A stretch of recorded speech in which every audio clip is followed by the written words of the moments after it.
Welcome back, 38-24, our final score here today, as the Lafayette Leopards got up by a 10-0 score.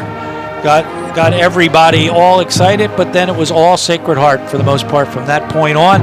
Michael, take us through the highlights. Well, Lafayette came out of the gate, and they did a great job. I mean, turning the ball over, and that's something you have to do. Just a miscue here by Andrew O'Neill. Lafayette takes advantage of it. They get on the ball, Trent Crossan. A couple plays later, if you know that there was a missed touchdown throw there by Sean O'Malley early, but they cash in with the freshman kicker, a 3-0 lead. And then Lafayette again, good pressure on the quarterback. That time Kevin Duke picked off by Phillip Parham, his second interception of the year. Lafayette takes advantage, spreads Sacred Heart out, gets their big running back out in space. Nice job by Dylan Wadsworth, the senior. Watch this little block right here. Just going to get in the way and allow the dive toward the pylon. Lafayette had a 10-0 lead, but then you see Lafayette stop them down inside the 5-yard line. Great job by Wazir Thomas right there. And then they just cash in a couple plays down the field. Really no answer today for the running game and the passing game. You see another run in here. Emi Okara did a great job today. He had close over 100 yards rushing. Take another look at it right there. Just those tough to stop inside. Just a great running game, and they showed it. But here's a big interception. Lafayette at this point was down 24 to 10, and that would have cut the lead to 7. And then a couple plays later, after the interception that was returned all the way to the 16-yard line, a few penalties backed them up. But Sean O'Malley, he stayed with it. He threw the ball over 40 times tonight. He got the ball to one of his favorite receivers this year. That's Nick Pearson. He's been a great surprise. Bunch of catches for over 100 yards. And then good pass protection here at the end of the game as Matt Mrazek, who's kind of held in check, had his second catch, which went for a touchdown, his second touchdown of the year. So a couple problems offensively as we go back to you, Gary. All right, let's go down on the field. John's with the coach and our player of the game. I got a team right Thanks, there. Gary. Coach, give credit where it's due. Sacred Heart, very good football team. They were quick, they were athletic, but you hung in there for a long time with those guys. Well, they're really resilient. We went out ahead, and they came back and they executed their offense very well. But I was really proud of our team and how we fought to the end and competed and just kept playing. I said it, the open Rome wasn't built in a day. You just punched in. So you've got a ways to go here, Coach. But talk about some of the building blocks that you see going forward. Well, just how they compete. They never stop playing no matter what the scoreboard says or what the situation is. That's the biggest thing. We'll clean up the execution. Obviously, the defense has to stop the run better. They really were able to control the game because of that, but really liked our resiliency coming back on offense as well. Last thing, Coach, early in the game, a couple of turnovers, the enthusiasm, a great crowd here today. I think gave you a glimpse of what it could be like here. Well, no doubt about it. Fan support is really good. We felt the energy the guys did, and it helped us get that lead. Guys really competed, and we'll clean it up and get ready next week. Good luck down at Villanova, Coach. All right, thanks, John. You got it. Okay. Gary, Michael, back to you guys. All right, John, we'll come down to you in a bit as we look at some of the individual numbers. Rushing yardage, Deshaun Brown with 23 yards rushing on the day.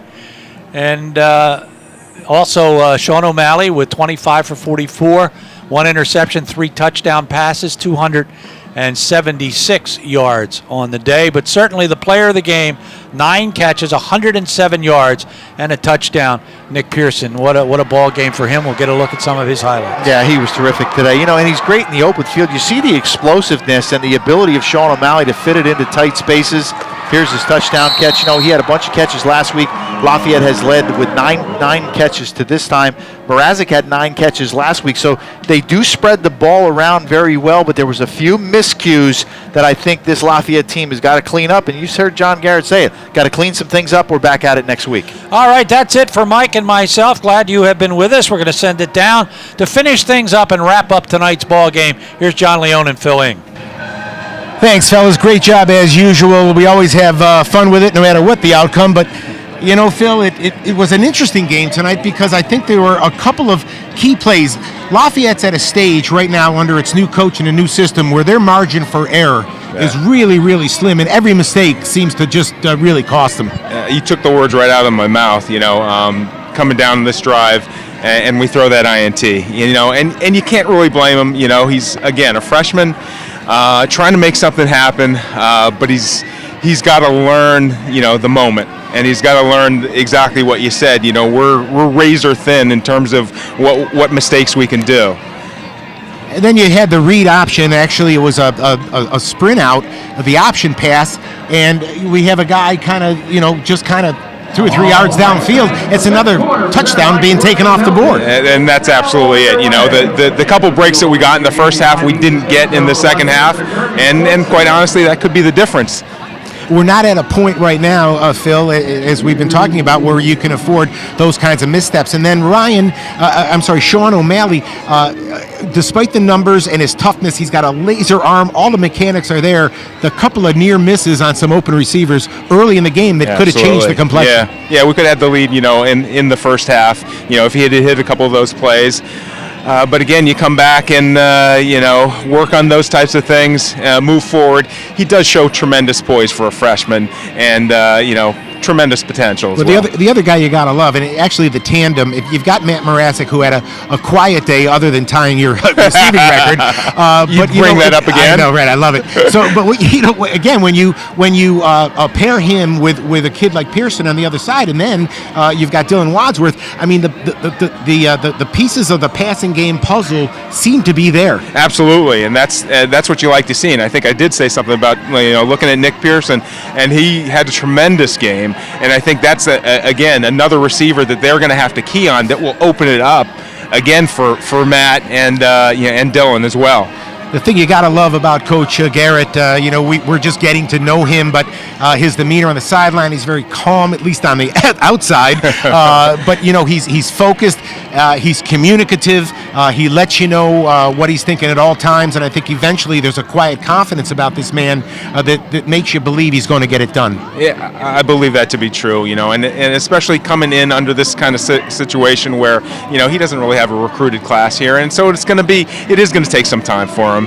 And so I think you really have to be, they have that type of demeanor to be able to, move forward. Well, at times it was a lot of fun tonight. Obviously, some big plays for the Leopards. The schedule doesn't get any kinder. We got to go on the road to Villanova next week. Princeton comes in the week after that.